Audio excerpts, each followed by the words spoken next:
Hari itu adalah hari yang sangat besar dalam sejarah bangsa Israel. Mereka berangkat dari Rameses di tanah Mesir pada hari setelah perayaan Paskah.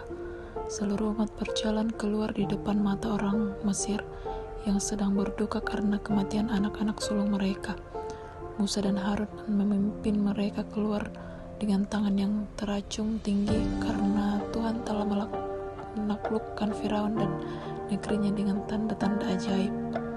Ketika itu mereka tiba di Sukot, tempat pertama mereka berkemah. Di sanalah mereka mulai merasakan arti kebebasan. Ketika itu mereka dari Sukot, mereka melanjutkan perjalanan ke Etam di tepi padang gurun. Di sana untuk pertama kalinya mereka melihat tiang awan pada siang hari dan tiang api pada malam hari.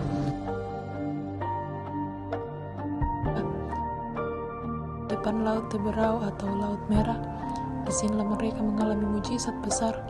Laut terbuka, mereka berjalan di tanah yang kering, dan ketika pasukan Mesir mengejar, air menutup kembali untuk menenggelamkan semuanya.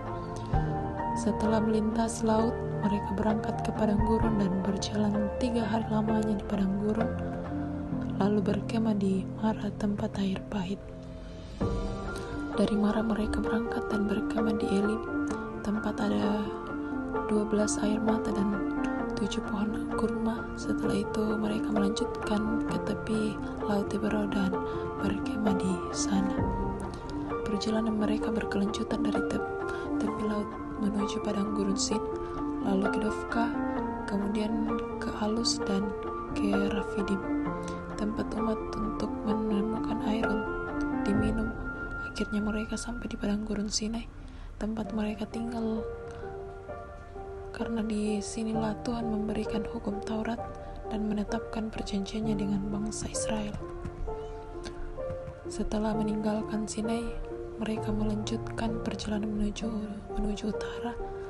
Tercatat ada 20 tempat perhentian selama masa pengembaraan panjang di padang gurun.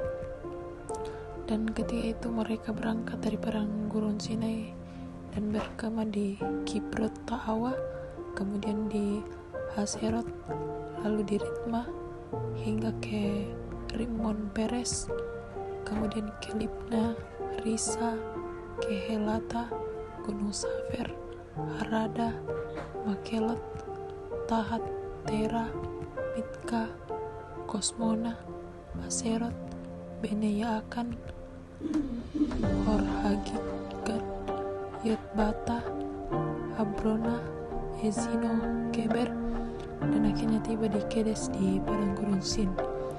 Kedes menjadi titik penting dalam perjalanan tempat mereka tinggal, dan banyak peristiwa yang terjadi di sana. Namun dalam hal ini mereka terus memperhatikan sebelum menuju ke Edom.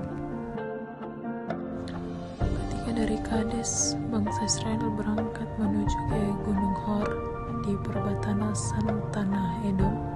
Di sana Tuhan berfirman kepada Musa dan Harun naik ke gunung itu.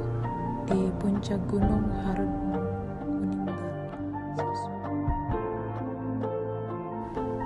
Dari Gunung Hor, mereka melanjutkan perjalanan melewati Salmona, Punon, Hobot, Abarim dekat perbatasan Moab, di Bon-Gad, Almon di Plataim, Gunung Abarim di depan Nebo, dan pada akhirnya berkemah di dataran Moab di tepi sungai Yordan di depan Yeriko. Dan ketika itu di dataran Moab, Tuhan berbicara kepada Musa mempersiapkan umat untuk memasuki tanah Kanaan. Firman Tuhan dijelaskan dan ditegaskan kepada mereka bahwa apabila kamu menyeberangi sungai Yordan ke tanah Kanaan, haruslah semua penduduk dari hadapanmu, hancurkanlah semua patung mereka, robohkanlah bukit-bukit pengorbanan mereka, dan sucikanlah negeri itu bagiku.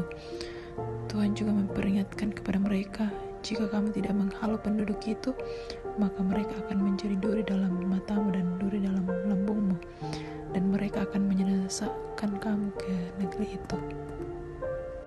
Dan inilah jejak kesetiaan Allah untuk menuntut umatnya dari Mesir sampai ke perbatasan Kanaan. Perbatasan ini adalah kisah tentang ujian, pembentukan, dan pemenuhan janji Allah bahwa sekalipun manusia sering jatuh dalam ketidaktaatan, Tuhan tetap setia menuntun sampai akhir perjalanan mereka.